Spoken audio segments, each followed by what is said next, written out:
All right. Well, You are now streaming. fantastic.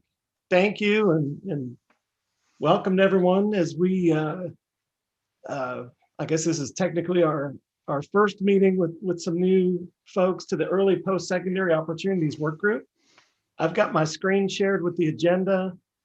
I think since we do have some new people here, it would make sense to do some introductions. Dr. Glass, would you mind starting off? Sure. Good afternoon, everybody, and thanks for being part of this group. I'm Jason Glass, Commissioner of Education at the Kentucky Department of Ed. Thank you. I'm Paul Zarapata. I'm interim president for the Kentucky Community and Technical College System. Brad, how about you? Hi, everyone. I'm Brad Hall, and I'm Vice President for External Affairs at the University of the Cumberlands down in Williamsburg. Good to see you, sir. Carla? Hi, everyone. I'm Carla Kersey. Sorry, I'm working from home and a dog is barking in the background. I'm recovering from surgery, but I'm with KEDC. Glad to be here.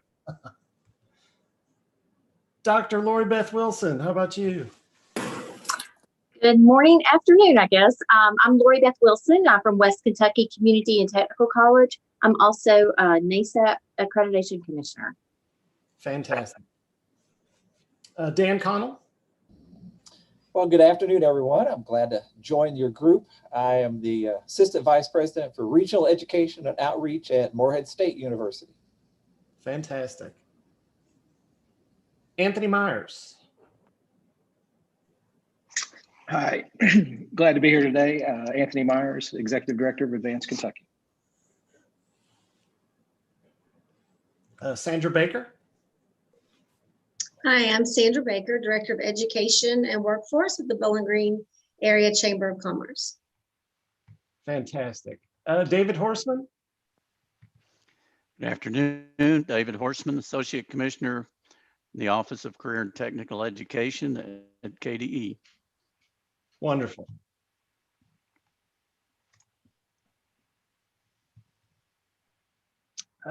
Let's see here. Who am I missing? I'll introduce myself. I'm Stacy Bassett with the College Board, which administers the Advanced Placement Program. Thank you. I'm Jenny Sawyer, from Executive Director of Admissions at the University of Louisville. And I'm Ted Franzeme, Senior Vice President at Kia, and I'm here filling in for Gene Hutchins. Okay, great. Hey, Paul. OJ Oleka, President of the Association of Independent Kentucky Colleges and Universities. Good to be with everybody. OJ, good to see you, sir. My name is Beth Lawson. I am with Gear Up Kentucky. Hi, I'm Christine Tarquinio. I'm Vice President for Talent, Workforce, and Brand Strategies at Greater Louisville Inc., your Metro Chamber of Commerce. Great. Meredith, if you get a chance. Hi, I'm Meredith Brewer. I'm the Director of Education Policy at KDE. I help support the Board of Education. Excellent. Did we miss anybody? And I'll just introduce myself now, Paul. Ryan Rand with Education Strategy Group. We're supporting this work. Fantastic. Before we move any further, Jason, did you have anything else you'd like to add to this before we go into the workgroup goals and deliverables? Yeah, just in terms of structure for today, what we're hoping to accomplish, we're going to talk some about that next item on the agenda, workgroup goals and deliverables. It's really an opportunity for us to define what are some things that we want to accomplish in working together. Just as an early entry into that, Paul and I and Meredith Brewer had a chance to dialogue about this a little bit. And as a starting point, we'd put forth that the goals and deliverables might be organized into three areas. One is access to early college coursework and credits. And a second is completion of those or early college opportunities. And third is alignment. So how do the courses align with programs and course acceptance at institutions of higher education? So that was just a way of framing how these might come together that we thought of, but don't let that be a limitation to other ideas that come forward. We just thought it might be a good starting point for organizing our thoughts. And I think that's it from me, Paul. We do have also coming up an opportunity to delve into some of the research that we might do. We have someone from KCTCS, I think, that's leading that portion, and then we'll close out. So that's kind of our agenda for today. Back to you, Paul, unless you want to go straight to Meredith to walk us through that goals and deliverables portion. No, and here, can you see the document? We could a minute ago, and now we've kind of, I think, gone back to the gallery view. Okay. Man, am I bad at this. How about now? There we go. Okay. So Meredith, would you like to kind of walk us through this? Sure. So Dr. Fraker and Dr. Ellis provided, as part of the recruitment for this group, some proposed goals and deliverables. But we want to take some time to make sure that these align with what your hopes were for this work group. And so we're going to start by taking a few minutes just independently to review those goals. As Dr. Glass said, we sort of put them into 3 buckets. And because I do enjoy some alliteration, they all do start with A now. So we have access, alignment, and attainment. So if you want to look through those goals, and then underneath that on the document that we shared this morning are some deliverables. It is important that we think about these goals and make sure that they're goals that we can actually attain, that they are reasonable, and that there is some sort of deliverable tied to them so that we can hold ourselves accountable for this work. So we're going to take just a couple minutes and look through these. Feel free to take some notes about things you would add or revise, and then we'll pull back together. Probably we'll take 5 to 10 minutes to sort of look, and then we'll share with the group things that we would like to add.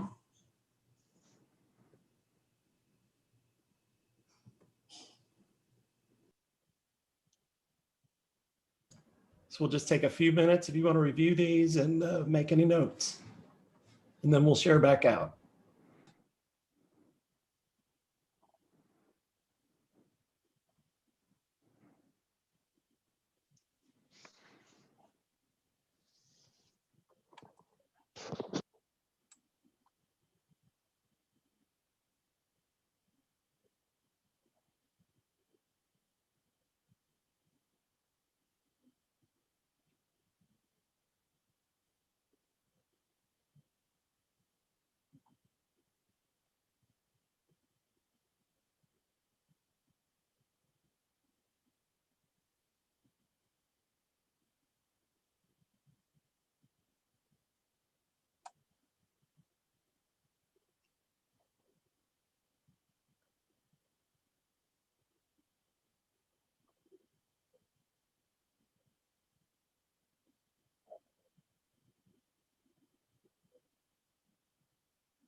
Can I ask a question? Yes. So when you refer to completion, or when you all were putting this together and you're talking about the completion of EPOs, can you define what you mean by completion?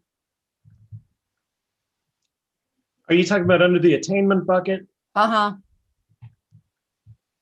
Increasing. I believe the intent of that was basically for the students to complete dual credit. So not having a DWF or?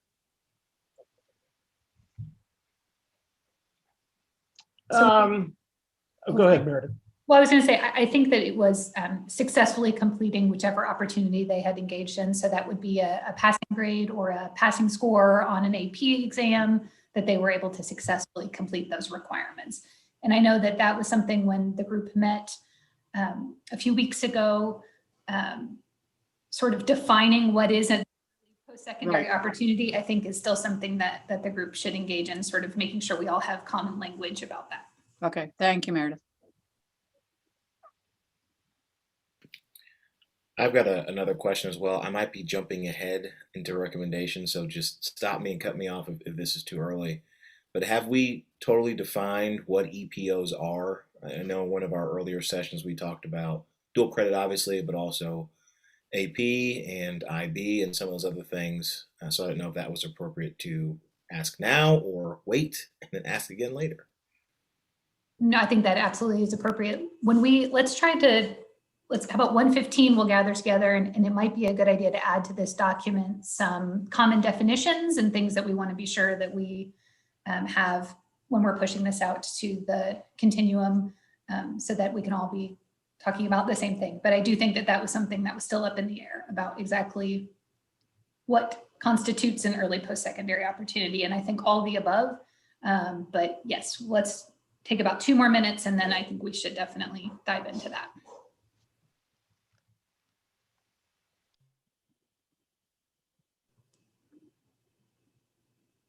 And again, please do not feel confined by these buckets. If you feel like it would be, if there's a better way to organize this, then certainly let's engage in that conversation.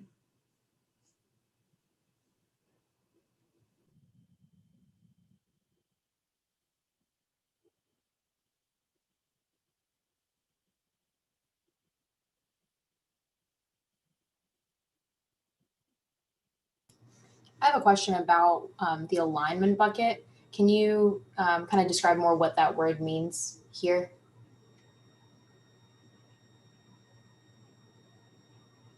Do you want me to jump in? So that is really consistency across the board. So I know that there have been conversations about sort of making sure that for transferability of the credit, but also that the courses have similar expectations and are aligned. So the same course experience is the same across the state, that alignment. So that sort of horizontal alignment, but also the transferability of the credit as well, so that it's aligned with those expectations for the post-secondary.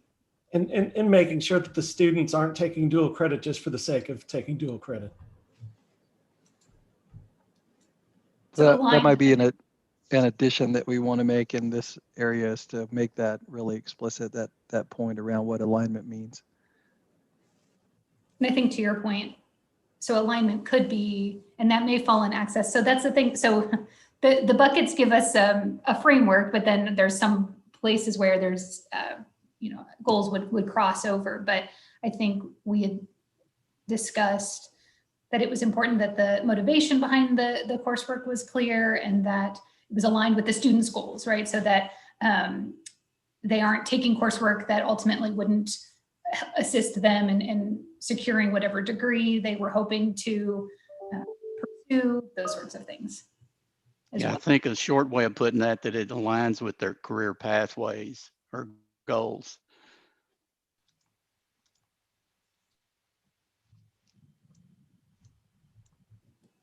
All right, so it is 1:15, so we can go ahead and start gathering some of these thoughts. I think probably a good place, Dr. Glass, would be to sort of talk through some of these terms and make sure that we're all on the same page. Yeah, maybe we could take them one at a time, Meredith. Just ask about access, and have we captured the right elements there? What needs to be clarified or defined and added here? I think the point made around defining what we mean by these courses is a good one to add here. The alignment portion, where it's already been raised, that we need some clarity that what we mean by there is not only what's listed here, but also the consistency across the courses, and then how they sort of articulate up into degree programs and are accepted at different institutions of higher education going forward. And then also it was raised around, what do we mean by attainment or completion, and what sorts of courses should be included in that. I think probably those that count for college credit is really what we're talking about here. So just in the brief conversation that we had over the past few minutes, those are some, I think, clarifications that have arisen because of the questions that have been raised. But let's go deeper and see what other folks think, maybe going at each one of these buckets one at a time. Yeah, so maybe we could start with OJ's question, and let's try and define what we're talking about. I know we've mentioned advanced placement, dual credit, IB. What other things are there that we haven't talked about yet? So there's also articulation credit, articulated credit, and I think articulated credit comes in and takes the place of when a student passes the COSA exams in their CTE programs. How does that relate into a college course as well? And I'm sure Dr. Horstman can speak to that more.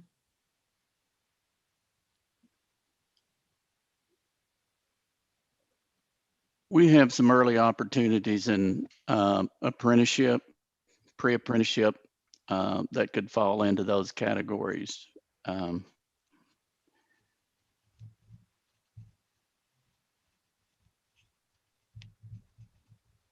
Or credit for prior learning is something else that we've talked about.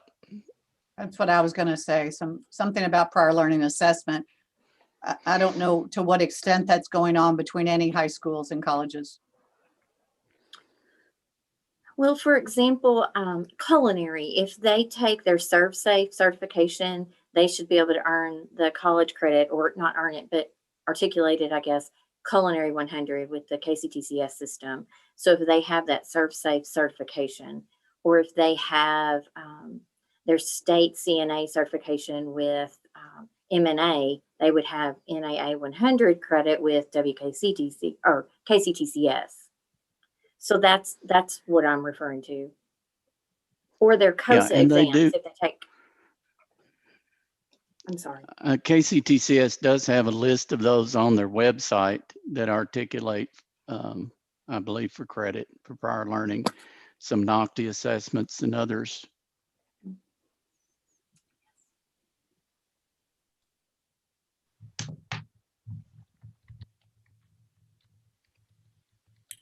Forgive me if this is a silly question. Are co-ops included in this for high school students? That might just be an outdated term. I haven't been in high school in a little bit of time, but I don't know if that was included in what we're discussing, or if those things would even be considered an early post-secondary opportunity. Well, those are usually integrated into some of the articulation agreements and some of the industry recognized certifications that move to credit. So not in it of themselves. Okay. At this point. Got it. Thank you. I think only to the extent that they would come with some kind of post-secondary credential, right, or a credit. If it was a Correct. Co-op experience that was somehow you earned a credit for, then yes.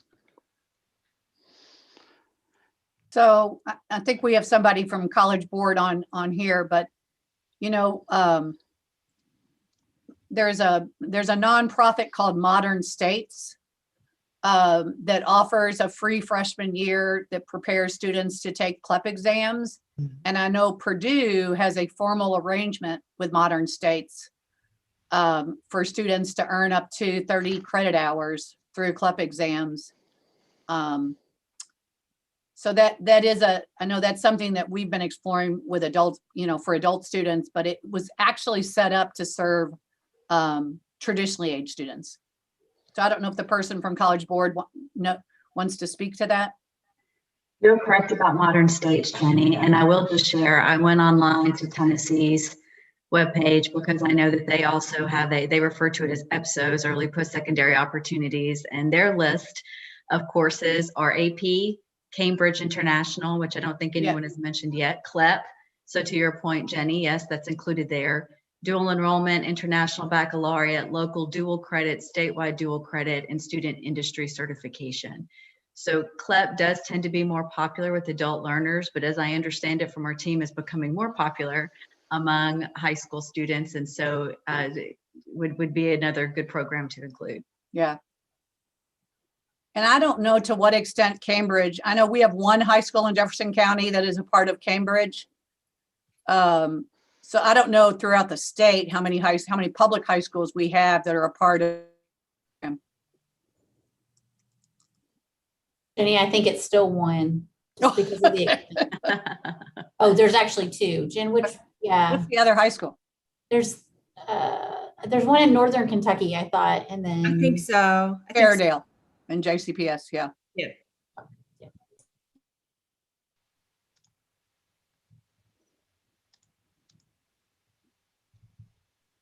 Are there any other terms that we would like to include in this document that we feel like a definition is needed? Maybe we can, for each of the buckets, let's add those here. So yeah, I was going to say, if we're going to keep the bucket titles as is, then defining them clearly would be helpful here. So I don't know if you want to go out to other areas, but SREB, I serve on the advisory board, and they are considering it dual enrollment. And NASAP, the National Accreditation for Concurrent Enrollment Programs, which is dual credit, they call them concurrent enrollment. I just know there's various terminology, and so I don't know if we want to make sure that we put it all in there. And Dr. Zarapata, I saw you like your head went like this, like there's just so many terms.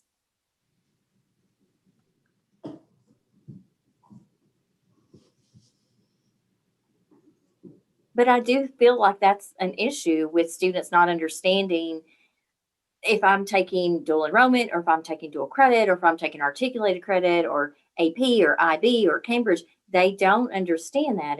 And I would love to see if we could just call them early post-secondary options or opportunities.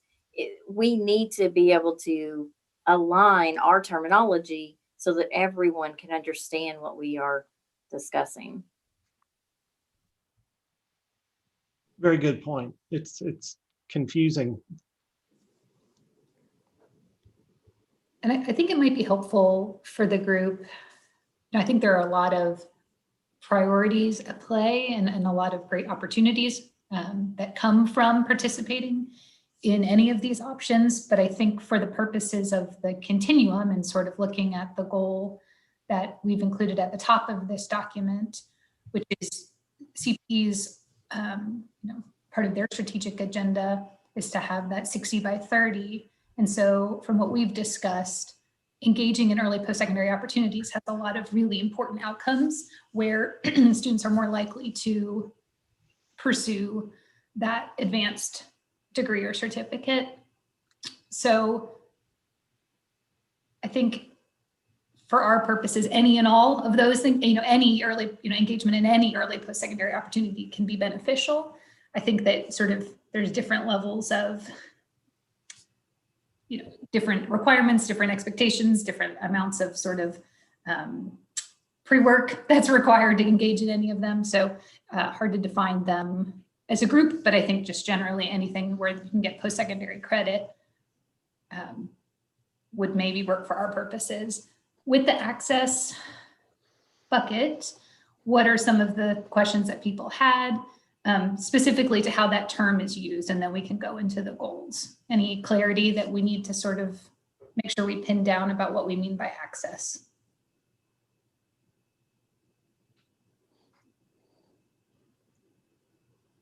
So when you say access, I come from kind of a boots on the ground.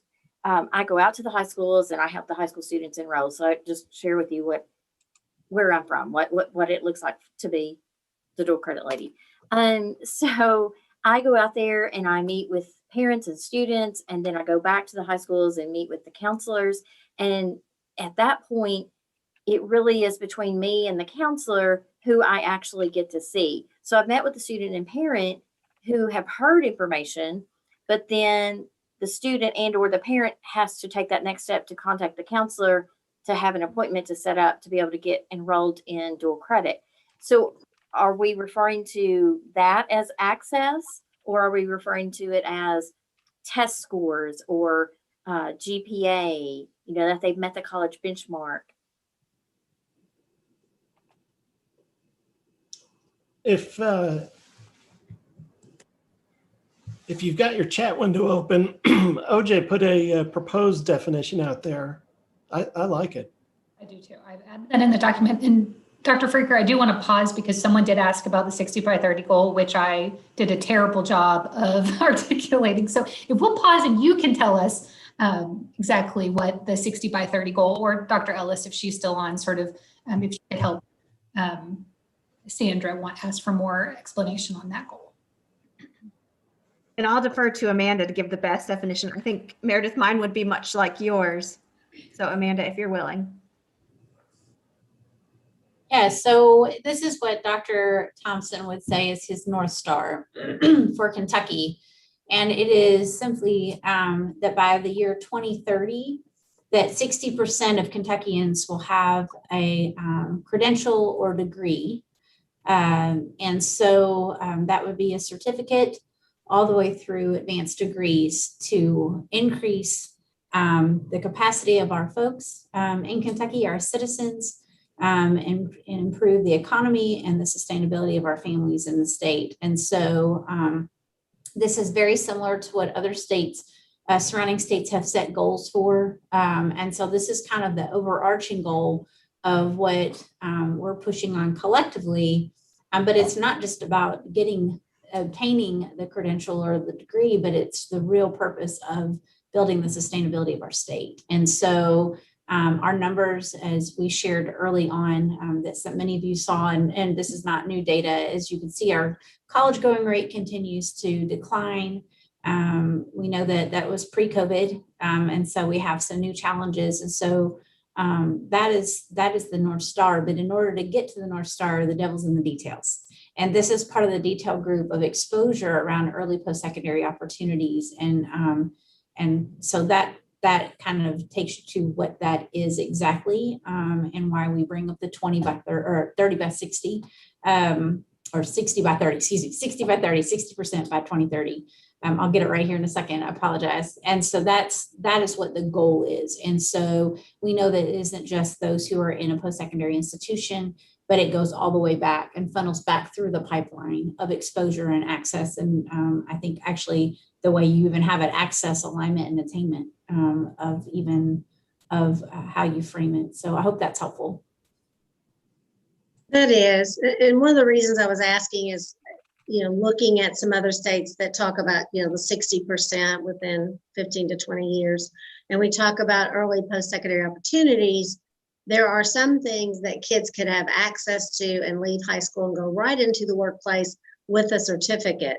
Is that something we can explore when we're talking about what is an early post-secondary opportunity as part of that definition?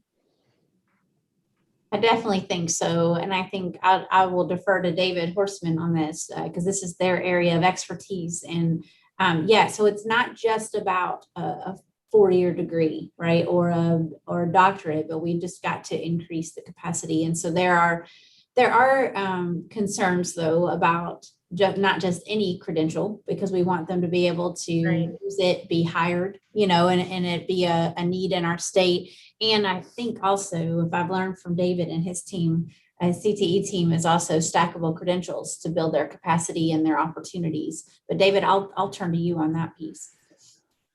Yes, we worked with CPE and some of Ryan's people, ESG, I believe, last year, in KCTCS and KY Stats in terms of determining what credentials have value, and they need to have value for the students and the employers. So I think moving forward with this initiative, just developing paper mills to turn out certificates is not the goal. It's to make sure that we're adding value to where the students are going along those on and off ramps. And that's the thing we talk about too, is that that initial certificate doesn't mean you're finished, that you may need to work for a while, life gets in the way, then you come back, you get to work, the job changes. It's a continuum process over a career, back to that lifelong learning we talked about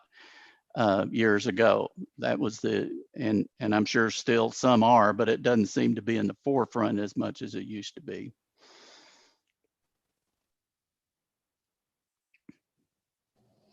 Just a question to help me maybe understand a little bit. When we're talking about the EPOs, are we kind of limiting our discussion to the high school students, or are we including adults? And we've talked about CLEP, we've talked about some other issues, and there are some early post-secondary opportunities for the adult population as well. And I guess I just kind of need that clarification. Are we just going to focus on the traditional high school student, or are we going to expand into the opportunities for adults? And for probably, are we looking at targeting, or maybe even some discussion of low-income, first-generation people of color, their access to post-secondary, early post-secondary opportunities? So I don't know if I've opened up that discussion, but that was just a question that popped in my mind when I.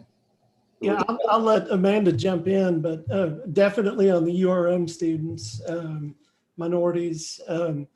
My understanding was that we were supposed to focus on the high school students in this particular work group. Is that right, Amanda? It was initial to conversation, but if you all have specific strategies, because one of our issues in this state too are adult learners, right? And so I don't think we can close that off. So I'll defer to you all to decide what you would recommend. This is really just a piece of that 60 by 30. And so I will defer to you all. I don't want to pigeonhole you into one area. That's where we started, to be completely honest. But we also know that there is a larger need too, or just as much of a need for adult learners, some who may have already started some post-secondary work, or considering it. So I really will defer to you all on what you choose to do on that. Amanda, I'm part of some of the KWIB work, and that's some of those areas that they're working with the state strategic plan for workforces, including all of those adults. Sure. And unemployed youth. Yeah, that's been a big conversation for sure in our state around the range of students who are unemployed and also not enrolled in a school. How do you reach those? So the purpose of defining this correctly, here I have opportunities for secondary students. Would you like me to add and adult learners? Or is there a group, just for clarification, I know there are two other work groups. Are either of the other work groups more closely aligned to ensuring adult learners have these opportunities? There may not be, and I'd be perfectly fine with it, but just in the spirit of thinking about overlapping work, I didn't know if there's another group that was already charged or tasked with doing something like that.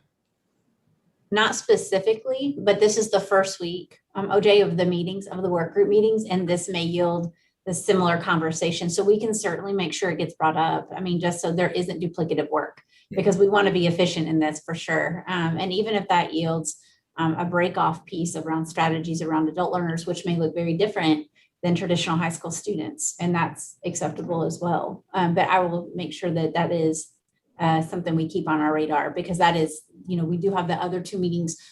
This is the first of the breakouts groups of the work groups. The second and third are Wednesday and Friday. So we can definitely keep that to ensure we're not duplicating work. I think that's a great point. I don't want to open a can of worms, but I could almost see this making up a fourth work group. Yeah. So I have a question: are we also in doing this trying to align with the ILP? Because if so, then that also drops down to 6th through 8th grade. so I've removed secondary and just put students, and that might allow us an opportunity to have that flexibility for adult learners and for middle schoolers, just students in general. So that can be defined maybe later, but just, I think that we all agree that it is where you can secure post-secondary credit for whatever opportunity you're engaging in. So if people are comfortable with that, then we could maybe make a note to explore and make sure, because part of access is making sure that all of those individuals are aware of the opportunities. So we can follow up on that. Yeah, and even we've had some discussions about going deeper than even middle school, and once you get into third grade and start taking the placement tests and those sorts of things, that's going to guide your path as well. So the earlier we expose these students to their opportunities ahead of post-secondary, the better. So in regard to adult learners, I noticed that we are also supposed to come up with possible research questions. Does it make sense, Amanda, to see if the state can meet this goal of 60% without including adult learners? I have just heard in some states that they're not going to be able to reach that goal unless they go beyond secondary, but I don't know what that status is in Kentucky. Yeah, I don't think we're any different, to be completely honest. And Brian is here for ESG to probably speak to that. The same holds true. It's for sure. You need both the adult and the straight from high school. I think the conversation to date, at least in the continuum, was to try to focus on this transition between K-12 and higher ed space, recognizing that there were also lots of other work that is happening to address the adults and re-engagement, and lots of various other communities and boards and conversations happening there, including CPE working through its next vision of a strategic plan, of which I'm sure the adult worker will be a major component in that as well. Yeah, I go back and support what Paul said. I think it's worth, Amanda, you all having a discussion about a fourth work group that really just focuses on adults, and so many of their issues cross over each other. And I think, and there are some, obviously throughout the state, there's some people who are experts in that area. There's been a lot of discussion over the last couple of weeks about debt forgiveness, the ability in the new COVID funds to be able to do some things with debt forgiveness, the transcript trap, and some issues that we're having in that area. So I just think that very much warrants a fourth group. No, I appreciate that, Jenny, very much. And it sounds like it is a different set of strategies for sure. Yeah. And I think different barriers specific to what you said. And that's a lot of national research around that too, of potholes, as Dr. Thompson would say, in their pipeline of coming back into or initiating later in life. So I will definitely take that back. And so if you all want to remain the narrow so you can move forward with the work, we're happy to take forward the recommendation to move adult learner into a separate strategy. So it's specific to that high school transitioning into, or that K-12, P-12 transitioning into post-secondary, if that helps streamlines the work a little bit better. And I completely appreciate that. That's why we have you guys online. So with this definition of access that we have here, let's look at the goals that we have outlined under that category and see if they still align now that we have a better idea of what we want access to include. Anyone, as they were reviewing, have any comments about those goals or things they would like to add or revise?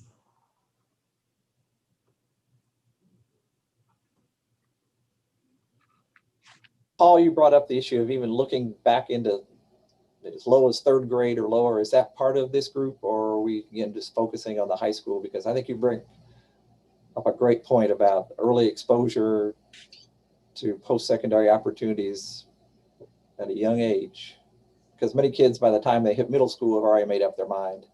Yeah, I mean, selfishly, as the father of a sixth grader, I would love for this group to go back further, because I think it's many of the same issues around communication with the parents and educating the students. And I do think we could tackle that unless someone wants to convince me otherwise. I agree. I think the earlier the better. It's good to have a good feeder program. Just like in athletics, if you start out in elementary with a good feeder program, by the time they're in high school, they're ready to roll for a state championship. So I think it's necessary that we start early. That's a perfect analogy, Carla. Thank you. I challenge a little bit on that. My homeschool district has been very strong college and career ready like my whole life, and the additional, like without the adequate almost emotional support for parents and faculty and students, it becomes a very toxic environment. And that's what, like, there's a lot of news coming out about, like, my own high school right now about, like, just how toxic it was to have, like, career counselors without mental health professionals. So there, I only want to push back on, like, grounding and, like, an entire effort on college and career readiness without that, like, mental health piece, because it becomes very competition heavy and a very toxic place to grow up.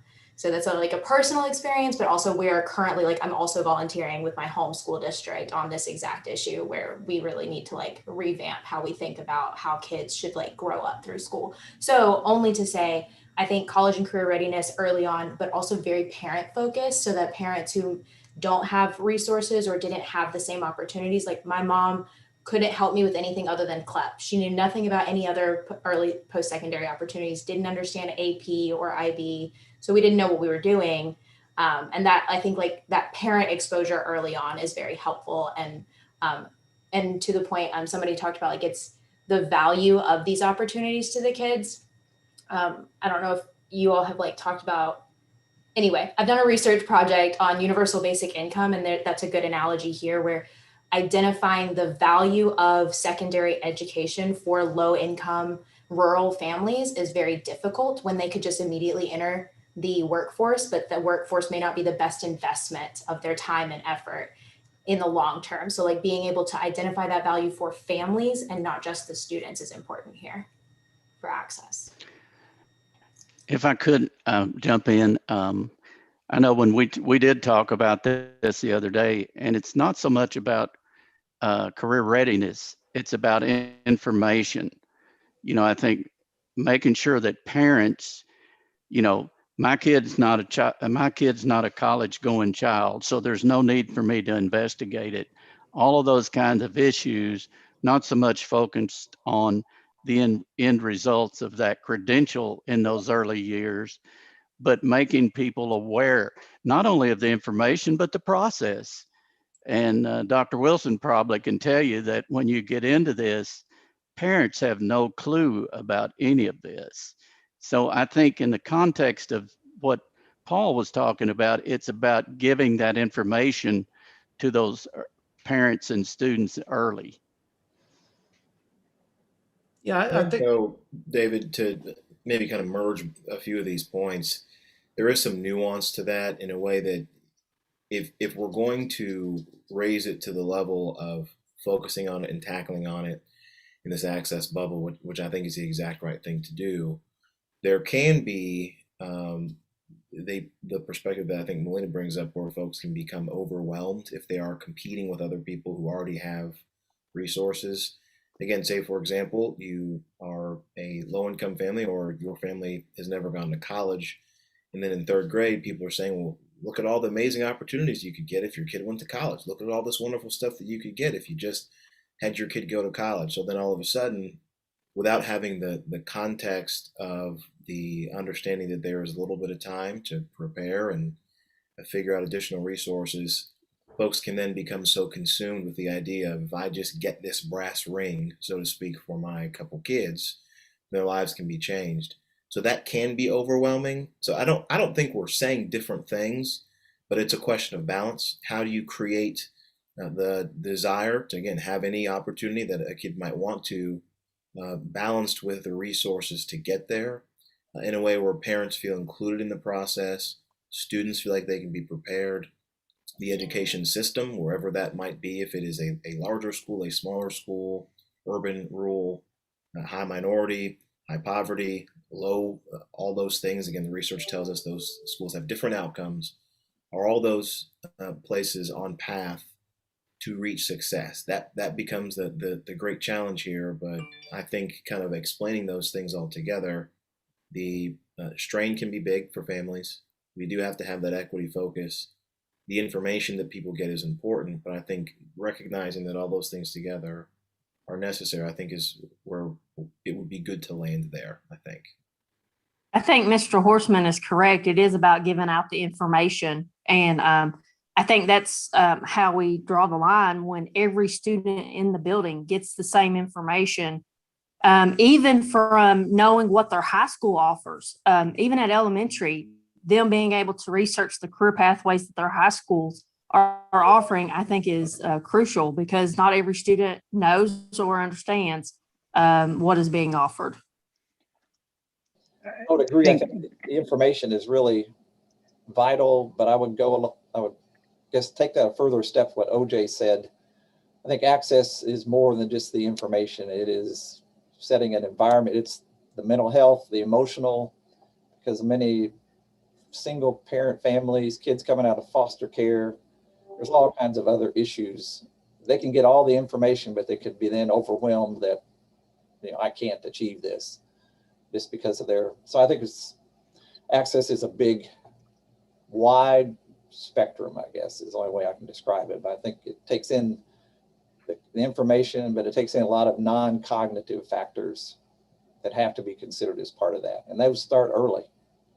Those start very early in a child's educational experiences.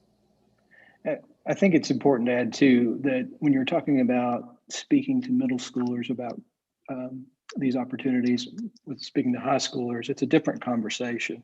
Context matters, obviously, but what they hear from the conversation and how they interpret the information that we give them, they're at different points. Like I think I've heard some people say it can be overwhelming. So I think just recognizing that it's not just about giving access to the information. You got to think about how you deliver that and deliver it to where the expectations are appropriate. The other thing I would like to add too, when you're talking about now communicating this with middle school and high school, you've, I guess, got a barrier that you need to address, and that's the consistency of the messaging from middle school to high schools. Having worked with both, worked in multiple programs, the messages don't always translate the same, even within the same district. So, it would have to be coordinated and contextual, I think, for any information that we gave.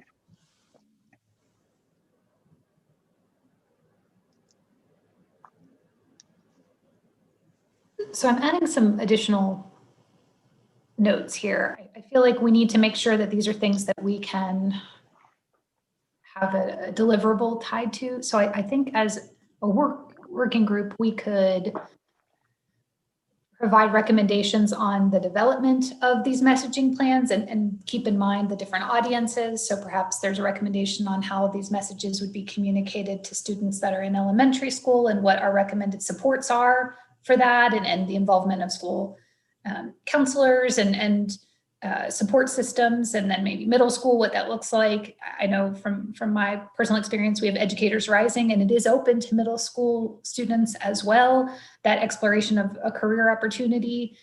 And so that would be something, what is available to middle schoolers. And then I think we have a clearer picture of what would need to take place in high school for students, as that seems to be where the majority of the work group members have worked previously. So maybe we can think through the appropriate messaging.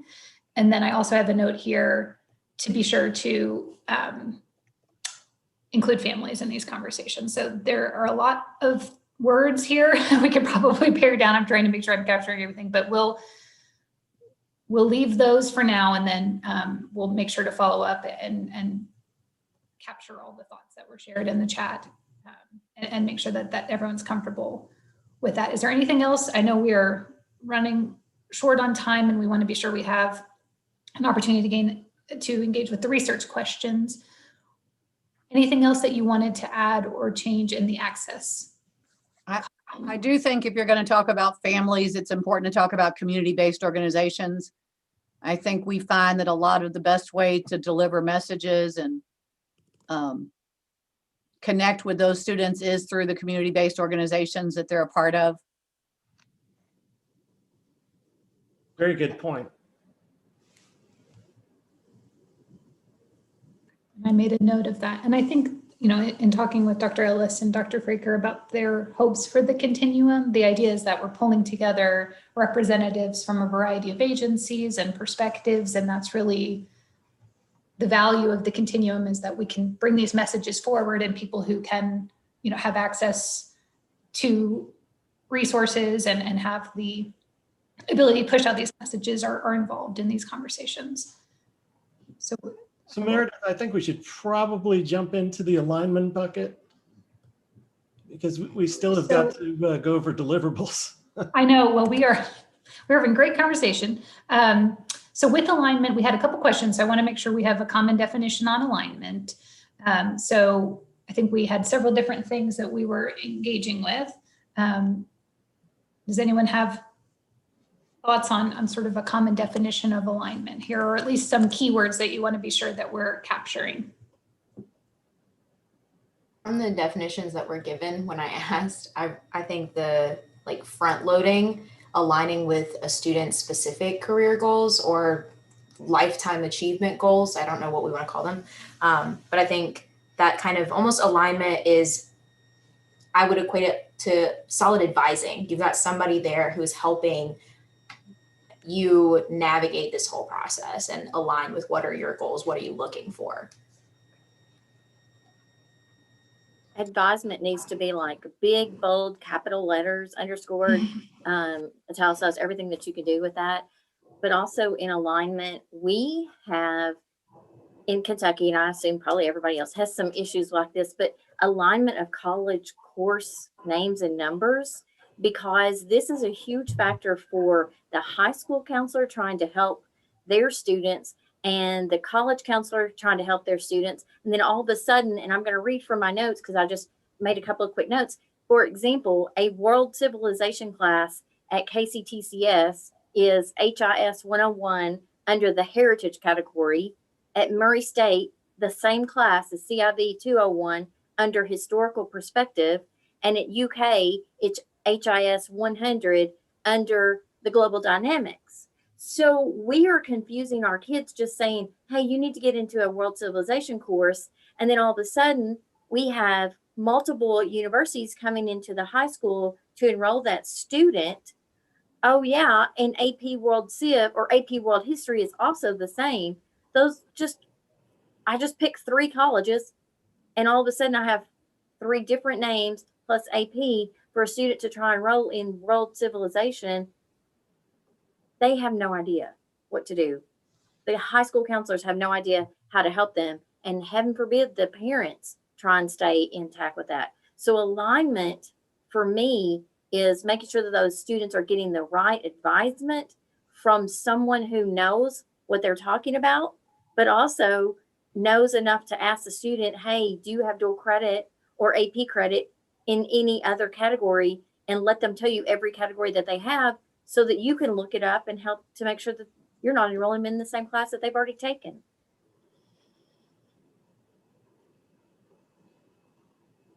And it was in a prior meeting, I forget who it was. It might have been someone from Kia talked about this Transfer New Jersey portal that kind of had a lookup of all the course equivalencies between these programs. Would like to ask that if we can consider, instead of saying aligns with student specific career goals, would it say post-secondary goals? In my work with Gear Up, we do work with middle and high school students, and too often that career goal gets translated into one specific thing, and students don't understand how the dual credit courses or the other opportunities that they're afforded could fit into their life 10, 15 years down the road. So if we can make it maybe say post-secondary instead.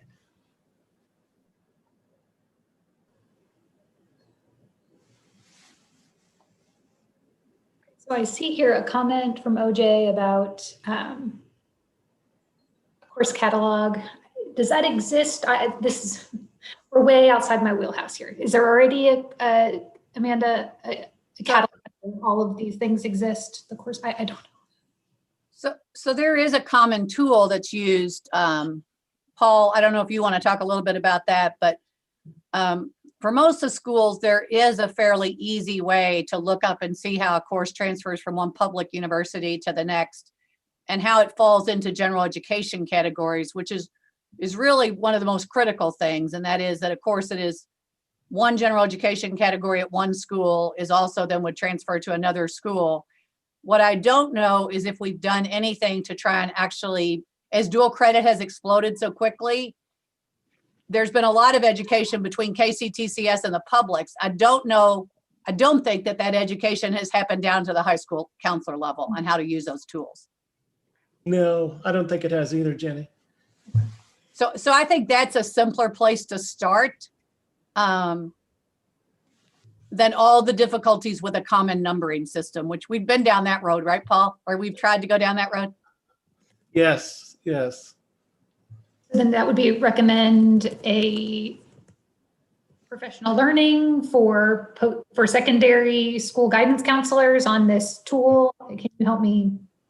I mean, that may be too simple, Paul, but I think that's a good place just to start. No, I think so. It's the transfer equivalency system. Okay. Yeah. And then Dr. Ellis and I spent years and years and years talking about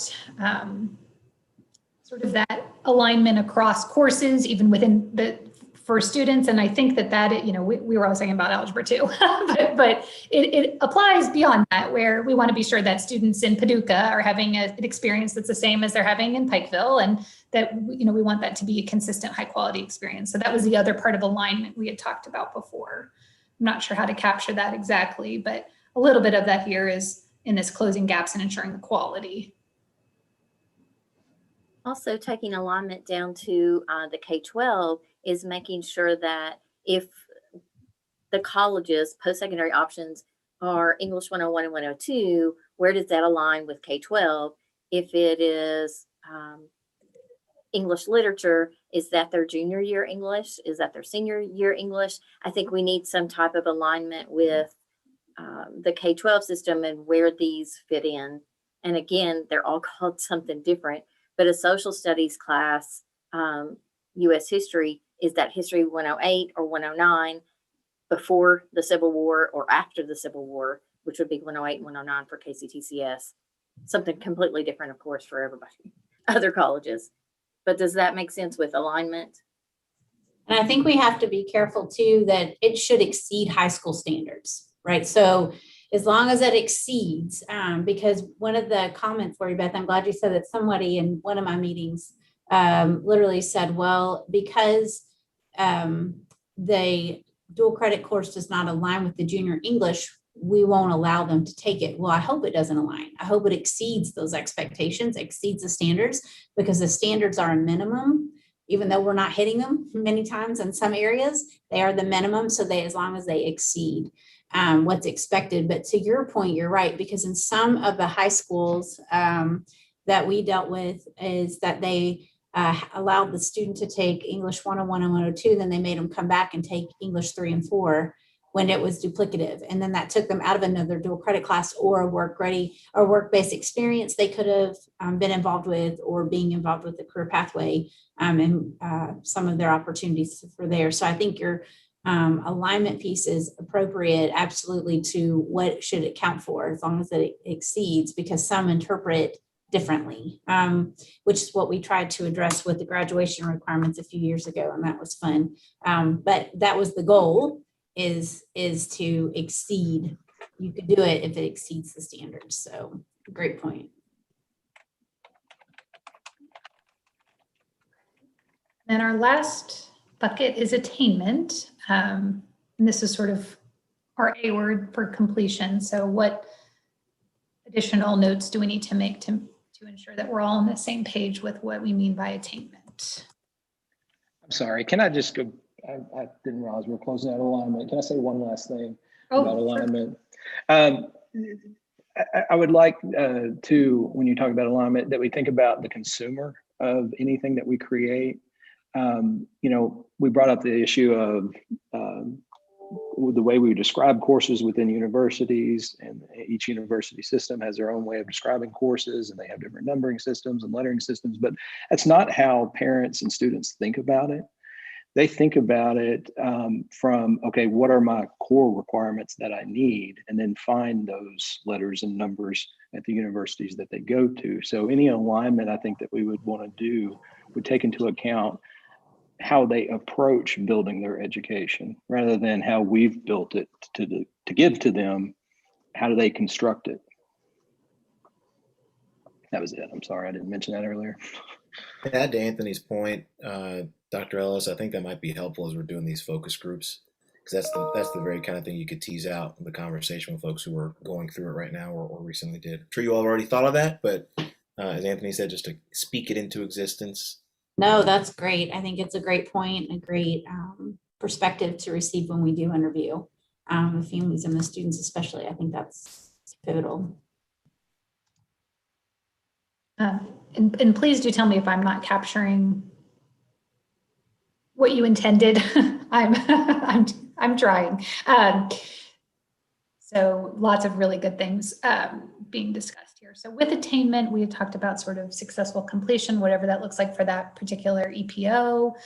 Certainly that's more clearly defined for some opportunities, less so for others. So that could be successfully, securing that transferable credit. What other things do you want me to add there with the definition of attainment? When we talk about attainment and transition ready, my question, it might kind of cross over alignment, would be so many times schools have few options for the students. So because the student doesn't want to go into ag or they don't want to go into welding, they decide to go into business and they take 2 business courses and 2 business dual credit courses, and they become transition ready, and that's terrific. And then they actually are going to become a nurse. So under alignment and attainment, we're helping that student while they're in high school with the alignment, but all reality, their high school maybe didn't offer health sciences. And so we've given them or allowed them to take 2 college courses so that our school can get transition ready, but really not helping that student earn a college credential or even earning dual credit toward the college credential that they plan on pursuing. I don't know where that would fall, but I think that needs to be discussed as we intertwine these. Would you be willing to send me an email or write in the chat, Lori Beth, exactly how you want me to capture that and where you'd like it to go? Because I think it could fit in both, and that's one of those ones where the boxes make it hard to have it fit. So you tell me where you think that is best captured. It's a multi-bucket.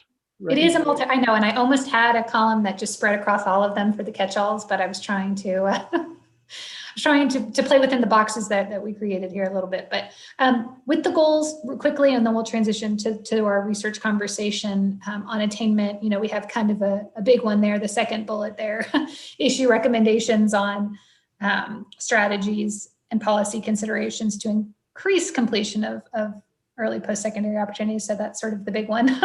But anything else that you want me to add in there as far as goals for this category? To the last point, Meredith, you might, a phrase we use is make the credits count in attainment. It does you no good unless it counts towards something. And I think that's kind of what she was saying, not just what's available, but what counts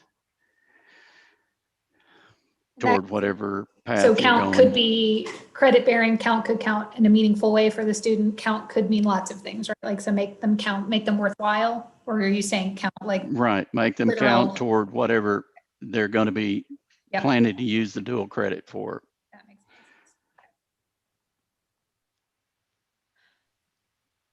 sense. So quickly, let's just look at our June deliverable, because that is coming up the soonest here. So we had the focus groups, that's already been mentioned. There were some good ideas of things to be sure to include in those discussions, and those are also in the document that was shared before about, I believe, did everyone get that document, Amanda? The one that had kind of the description of what the working group would be addressing? If not, I will certainly pass that along. Questions for the focus group. And then the reviewing additional quantitative data. So I'm sure we'll talk about that here in the research section that we're about to engage in. examples of promising practices from other states and communities. Does that seem reasonable that we can look into that by June? Okay. And then drafting preliminary milestone progress report to share with the continuum at the June meeting. Does that seem feasible? I think so. Okay. All right. If there's anything that you want me to add, I'll keep an eye on the chat box and we'll certainly add to the document. Yeah, and if anybody gets an epiphany, tonight or later this week or something, please pass it along and we can incorporate it.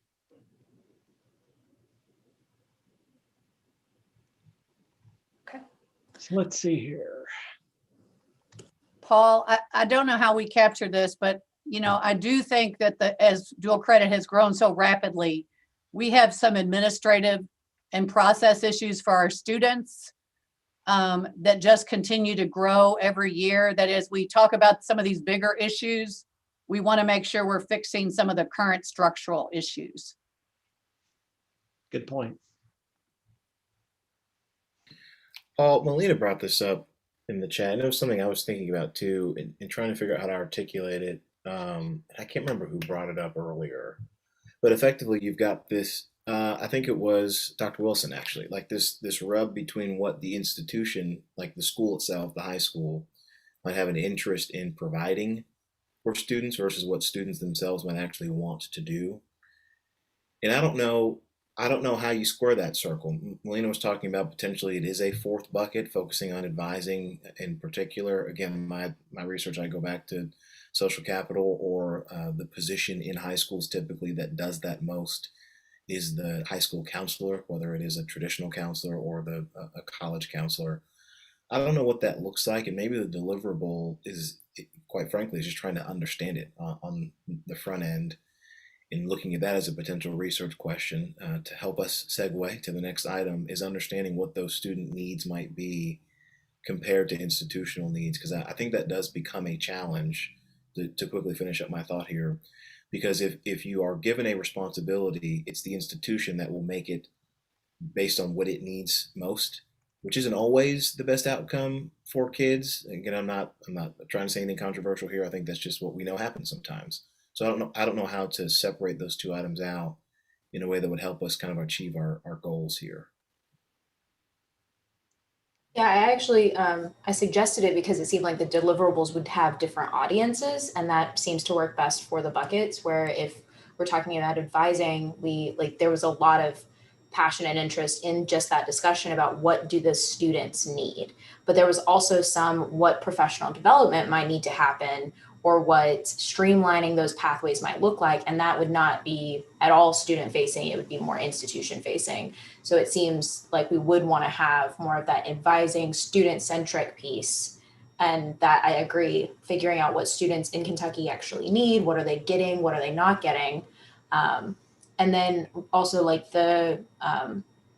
Carla was talking about having counselors for that process. That would be like a student facing thing where we can say that is a kind of deliverable. We recommend everyone has those, but then also what do those counselors actually need? That would be your institution facing side. So I think in that aligning with their goals, and then also some internal aligning of if those students need these courses, here are all the ways they can get those courses. That fits in that alignment bucket still, but it's still institution facing, as opposed to the students don't really care about which History 101 they're taking. They just need it. And I think, as the continuum goes through this year, I do think there's the potential for an ask for more resources for counselors in K through 12, because we know that it's a under-resourced position in many cases.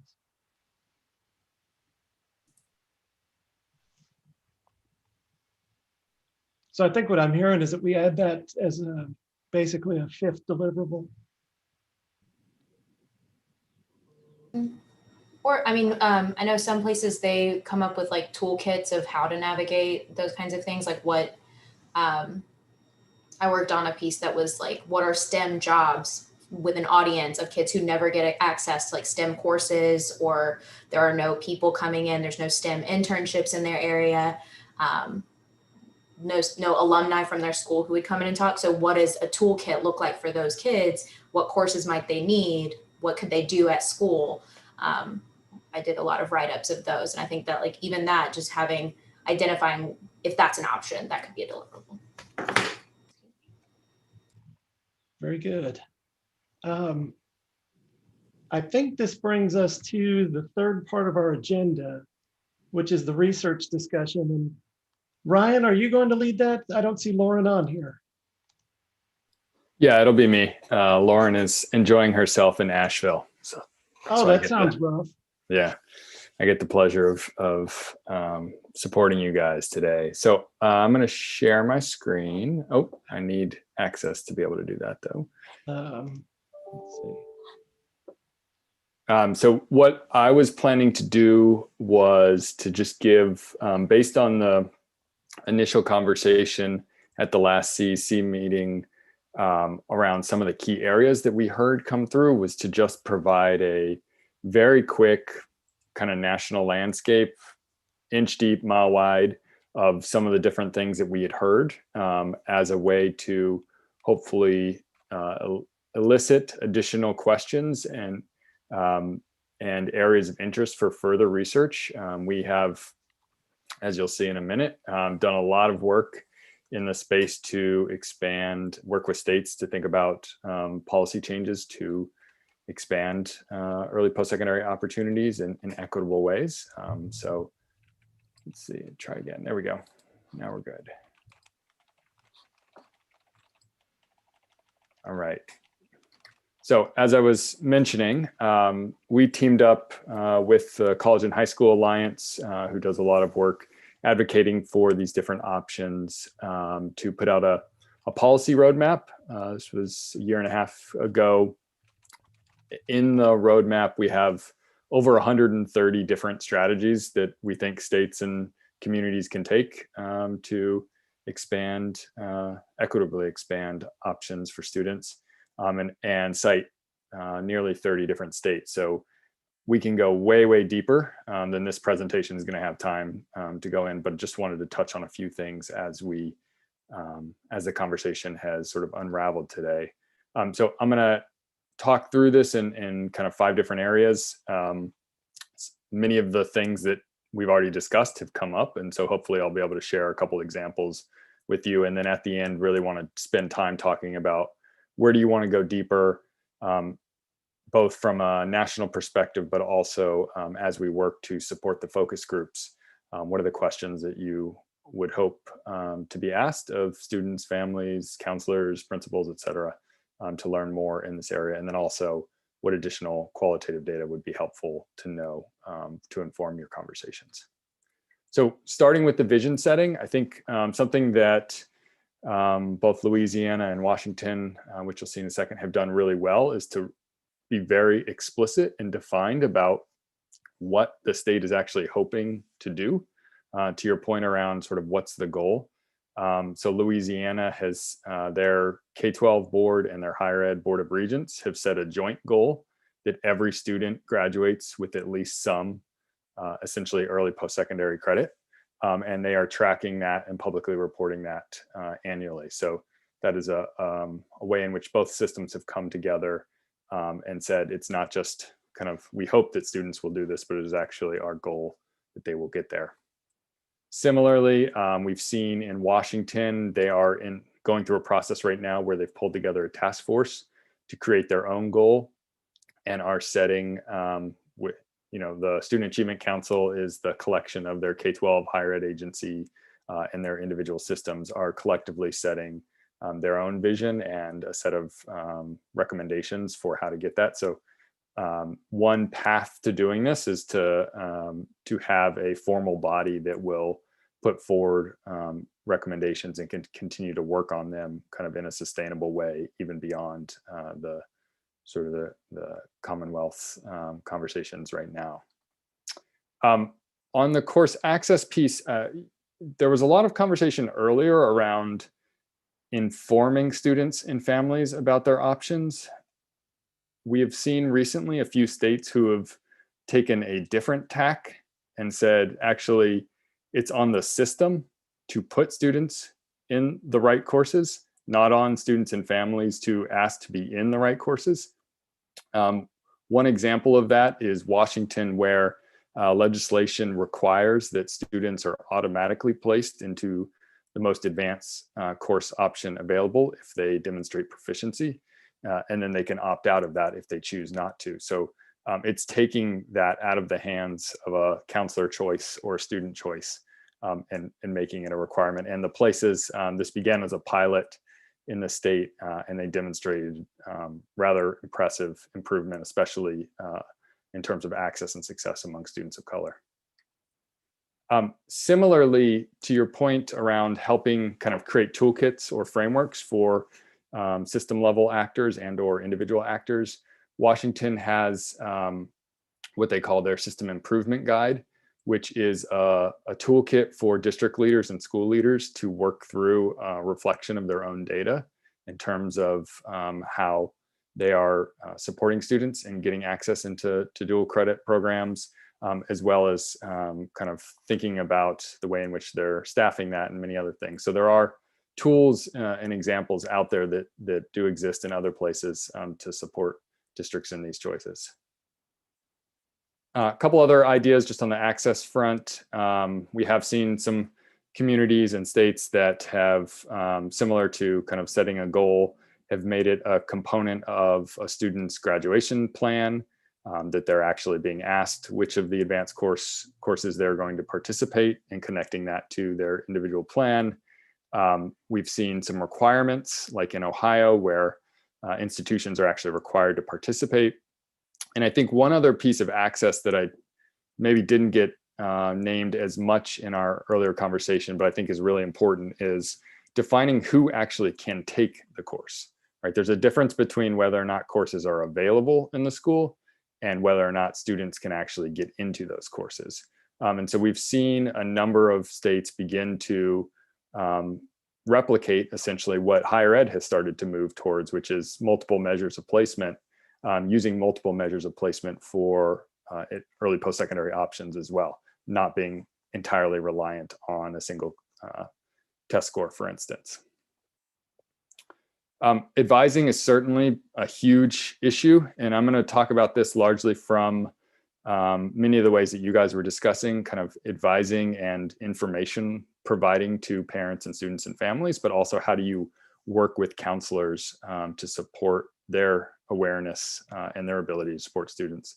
Texas is one good example of that. There are specific legislation requiring the use of particular terminology, requiring that certain communication is made to students and to families, that there's a common set of materials that are provided to them.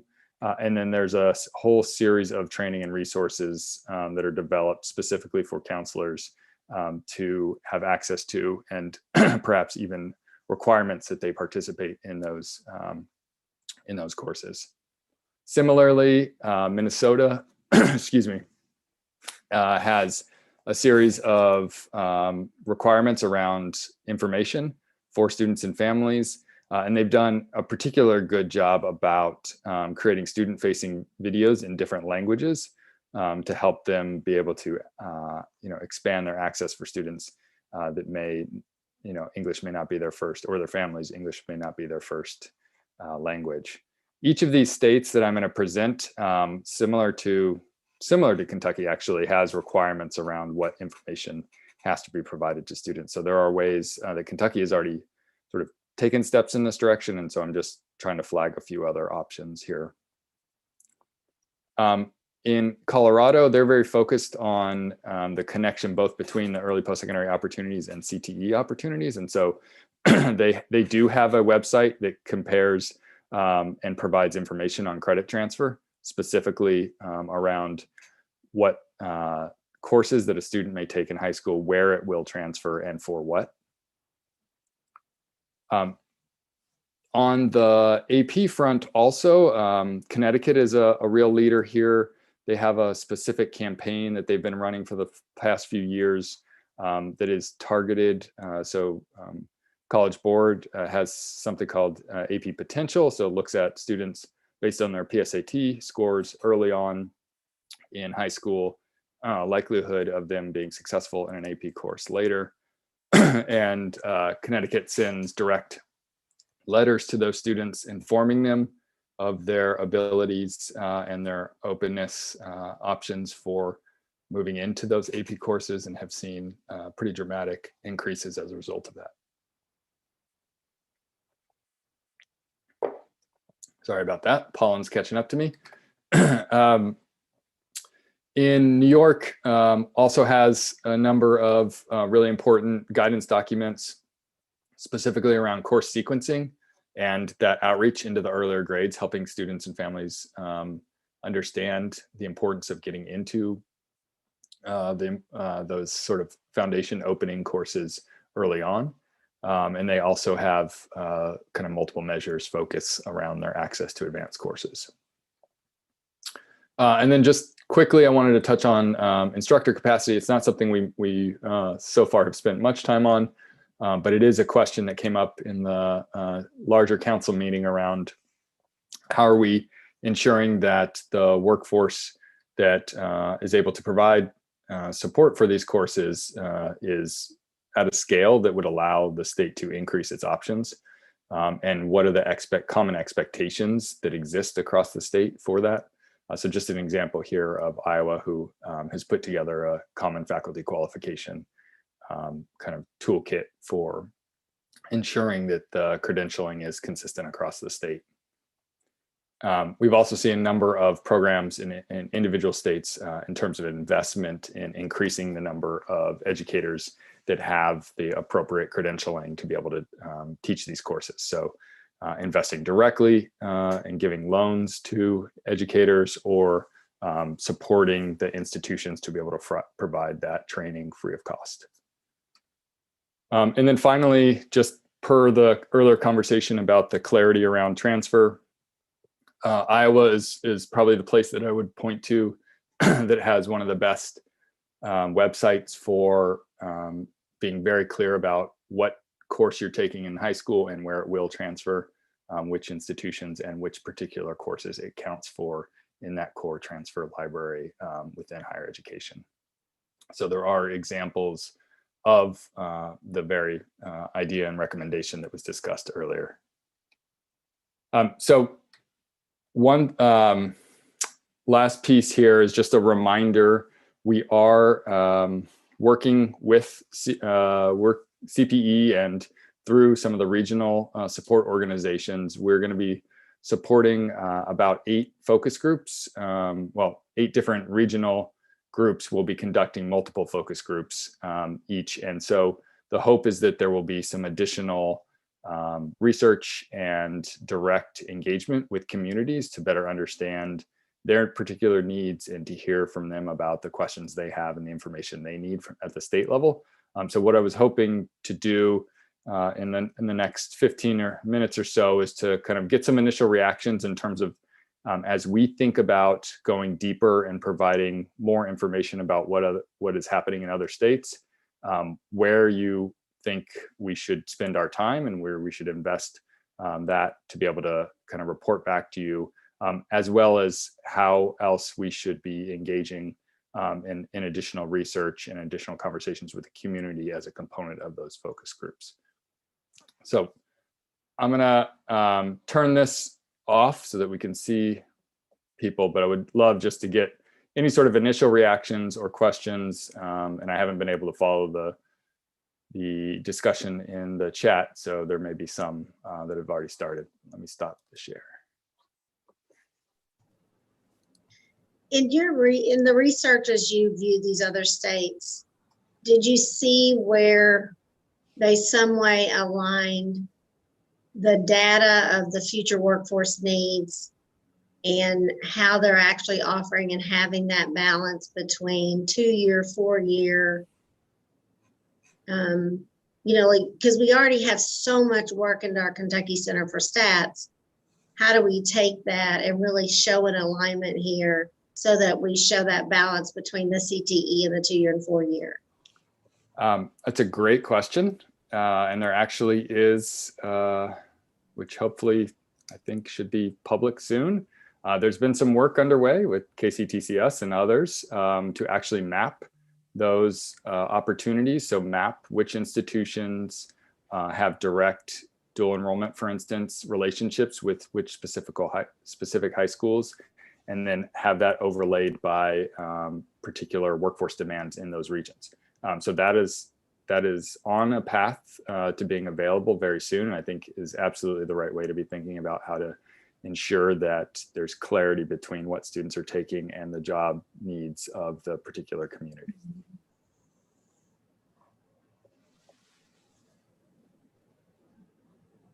Ryan, do you have any thoughts on what other states are doing that would be best fits for Kentucky?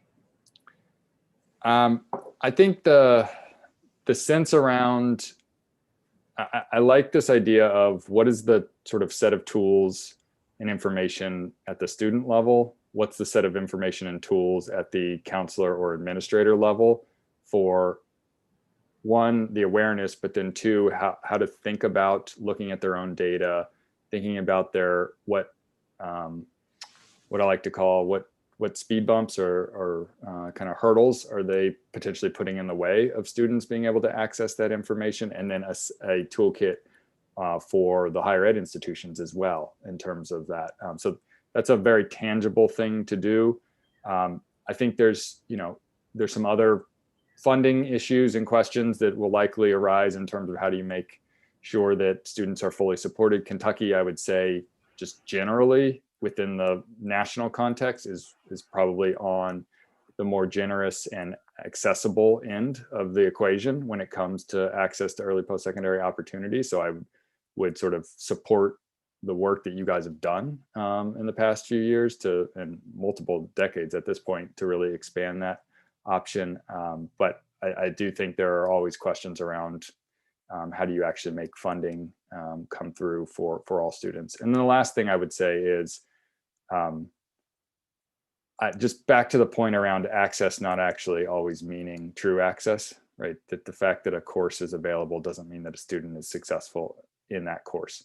And so how do you think about building, maybe there are co-requisite supports for students to be able to get into a course regardless of their eligibility requirements, and have additional tutoring or support to ensure that they're successful in that course, similar to what we're seeing in higher ed. So really making sure that that kind of targeted assistance is available to students in a meaningful way.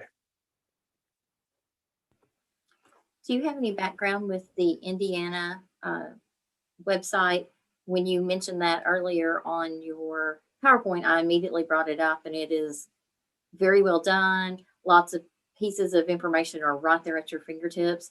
In the past, and it's been several years ago, I'll date myself, we had Go to College or How to Go to College, Know How to Go to College. It was a similar website like this where we had everything in one box, and it was fabulous. This is kind of the same way. Like it talks about the 40 hours of core courses, 40 hours of technical courses that would be successful to dual credit students. Do you have any information about that particular? Yeah, this is something they've worked on pretty considerably for the past few years. Ken Sauer is the person at the Indiana Commission, which I'm happy to connect you with. And if this was something that Kentucky was interested in going forward, that we're pretty closely connected to the Indiana folks and could set up time for them to talk through what it took to get that done. But it did take at the sort of their equivalent of the commission level, across institutions really working on that standardization of those courses, and then literally mapping every single offering to ensure that it was clear for students.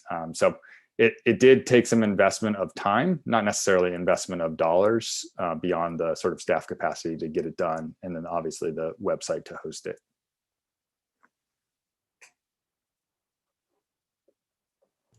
Any other thoughts for Ryan? I've got one. If we're moving on, Ryan, to some of the potential pieces of research that you all could do, I am curious in the sense of which high schools that have a large majority of the targeted populations that we're looking at. Again, if it's high minority, high low income, or low income in a traditional rural area that are doing these things successfully. When we're looking across the board compared to other institutions of similar demographics, who's doing it well and what are they doing?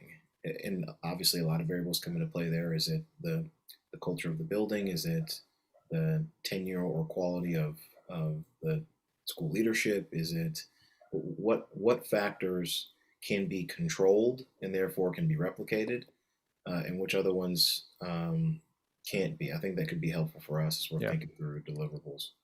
Absolutely. And we've seen in other states a matching of sort of annual report on early post-secondary opportunities, access, and completion with a series of case studies for places that are doing it particularly well. So even thinking about that, not just as a one-off, but a ongoing lesson and learning, and then building, whether it's an annual convention or working with Lori Beth and her administrators to sort of stand up opportunities for showcasing those different experiences and learning from it. So absolutely agree with you, OJ. I do want to quickly qualify, because I'm not saying this to shame the institutions that are not doing well. I know that any folks who are educators in Kentucky, unfortunately, we do have a little bit of a history of doing that over the years. So I want to say my thought is more asset-based and not deficit-based in terms of thinking, because we are being recorded. This is public. No one come to my house. Don't at me. I'm trying to be positive.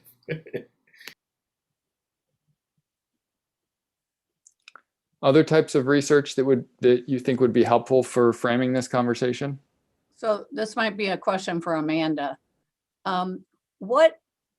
What continuing assessment processes do we have in place where we're looking at the dual credit that's coming into the institutions and how those students are then progressing, particularly when it is not a terminal course? So for instance, a pre-med student who takes college algebra in high school, how are they performing, in their STEM classes once they enter? Do we have that type of data available? Yeah, so it's a great question. So that is the third part of what Dr. David Mahan is working on, because this specific request, Jenny, I'm actually from the presidents and provost, were kind of your question, like, are they performing well, but are they continuing to sustain, or are they not? And so they're looking at specific courses, gateway courses that are typically taken for dual credit, and then they are tracking those students. So that'll be the third chunk of the research that they're working on, since it's so much more detailed. They have not done that in the past, but that's what they're working on. So the part 2 is what they're coming out with, is the KCTCS, students who attend KCTCS and their dual credit experience and sustainability. And then the last chunk of that, and I don't remember his timeline, I'll have to let you know, I just don't remember, is the actual individual course and how the students are continuing and sustaining, and if they are. So those who are taking those dual credit courses early on, are they on track, or do they fall off? Or, and so that's kind of what they're looking at by actual individual course and individual students. So that's just taken a little bit longer, but Dr. Mahan has that he's working on based on the request of the provost and presidents around that. Thank you. Amanda and Jenny, can I build on that too? Does it make a difference if the students are taking the course at a college campus, online, or at the high school with a credentialed faculty? But does that make a difference of the modality of the course? It's a good question. I don't know, Lori Beth, how much detail that Dr. Mahan has on that, but I'm certainly happy to ask because they're in the throes of pulling the data, so I can definitely see what they have available. I have a question, Ryan, to dive in a little bit on the automatic placement programs that you mentioned. One, are they automatic placement in a specific program, or is it like a kind of a global, these are all the things you're eligible for, and now you can we're going to put you in something, and it's at the school? I guess because lots of schools don't offer, right? If a high school doesn't have the AP course that I'm eligible for, I know that some people can take it at the college, or they can go to their neighboring high school. But if it's an automatic placement, that there's just so many moving pieces for a rural program or any program that doesn't offer it. So I guess I wanted to know more about how they actually make that work when you've got rural Washington that also wouldn't have lots of programs. Yeah, they are lucky in their access, if you will, in terms of course availability is rather high across the state, higher than Kentucky, as high as probably Iowa or Indiana.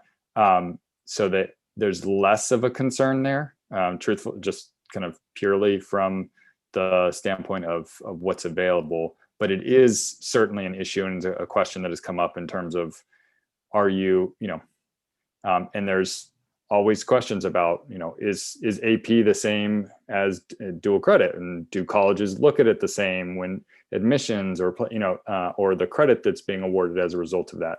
And so they've issued some guidance about how to address that, recognizing that is a concern. But just from a pure kind of whether the courses are available, certainly in the rural parts of the state, that is more of a challenge, and they are looking to invest in expansion. But in essence, they have a program that allows any student to take any college course offered across the state at an institution, completely paid for. So they don't have even if there are limitations on what's offered in the high school, they do not have limitations on where students can go in accessing college courses at the institution level. And that includes the online options as well. Ryan, did you see any states that have really addressed the use of summer for students to do post-secondary Absolutely educational opportunities? Especially as a result of some of the most recent stimulus. Yeah. Where I live, just outside of DC, the Northern Virginia Community College System, which is, I think, the third or fourth largest community college system in the country, had used its gear dollars or its stimulus dollars to essentially pay for free dual credit during summer. We're seeing many other states that are considering using their new stimulus dollars, because they are specific. Some of those dollars are specific to summer support, to be able to provide tuition, books, transportation for students during the summer period. And I think that's a brilliant idea, and would encourage, if that's going to happen, to also do it in a way that there's some structured advising support around that. And the way we've seen in a couple places, so for instance, the Northern Virginia, which is called Jumpstart program, they initially said they were going to open to any student in the area that wanted to take advantage of it. And they maxed out on the amount they were going to provide in 24 hours. So they had to narrow down their secondary. They did it again are doing it again this summer, and they're narrowing it down into specifically courses that connect to fields that are emerging or have the greatest kind of workforce opportunities in the region, to Sandra's earlier point around that intersection between what's happening in the workforce and where students are heading.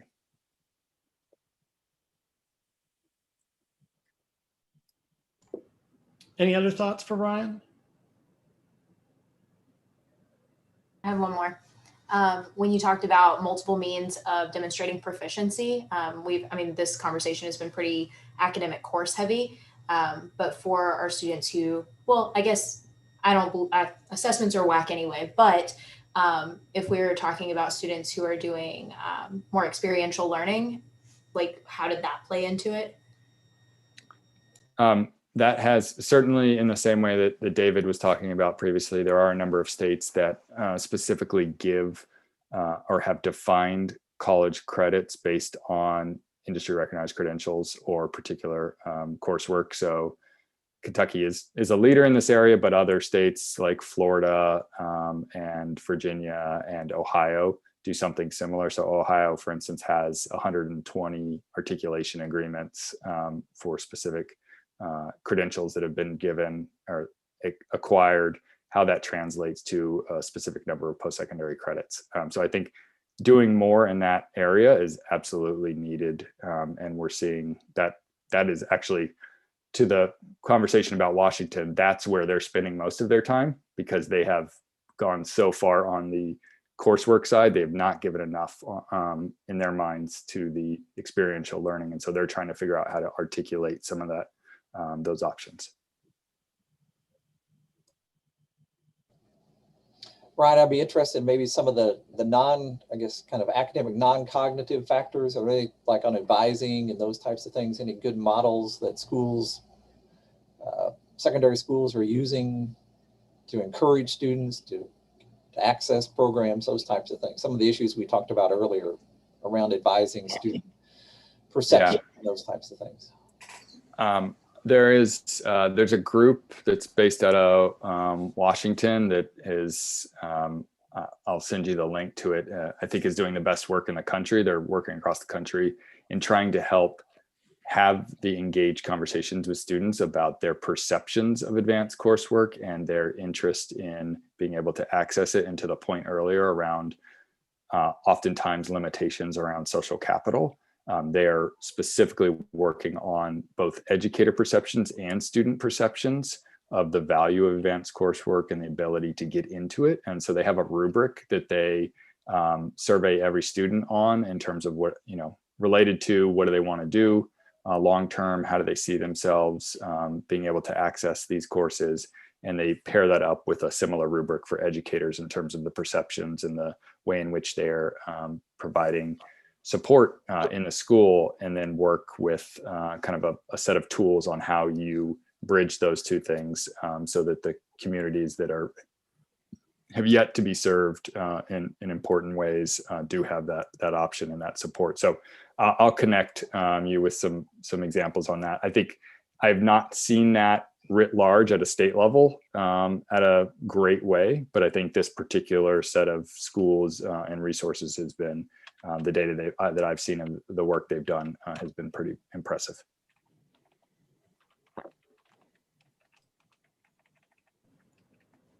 Any other comments for Ryan? Ryan, thank you very much for that overview. That was very helpful. Commissioner Glass, do you have any final words for the group? I really appreciate everyone's participation. Our next meeting will be May 11th at 10 a.m. Eastern. Yeah, thanks, Paul, and thanks everybody for participating. I think we covered a lot of ground in terms of looking ahead to some of the things that we might work on, and helped clarify some of the direction. And so thanks, Meredith, for organizing that and leading that conversation. Thanks, Ryan, for doing the research and presenting that information. I think that gives us some ideas of things that we could put in place for Kentucky as far as eventual recommendations or action steps that come forward. So we covered a lot of ground today and had great participation from everyone. So thanks so much. All right, and we'll see you next time. Jennifer, Amanda, do you have any information on next convening? Nope, just basically what you all said. It's May 11th, but I'm sure definitely if you have feedback, I know Meredith placed the document in the chat, and would encourage you to please give feedback. We're definitely going to take the feedback you all provide today around the focus group and interview questions to help us target and be intentional with what you have requested. And just really appreciate the conversation. This has been recorded today, so we're happy to share this, and it's been streamed, but we're happy to share this with you as well. So if you all need us, please let us know, or obviously reach out to the co-leads. But I really appreciate your work on this, and this is just beginning, so stay tuned. Yes. All right. Certainly not a bashful group, which is great. I love it. Thanks everybody. Bye. Have a great week.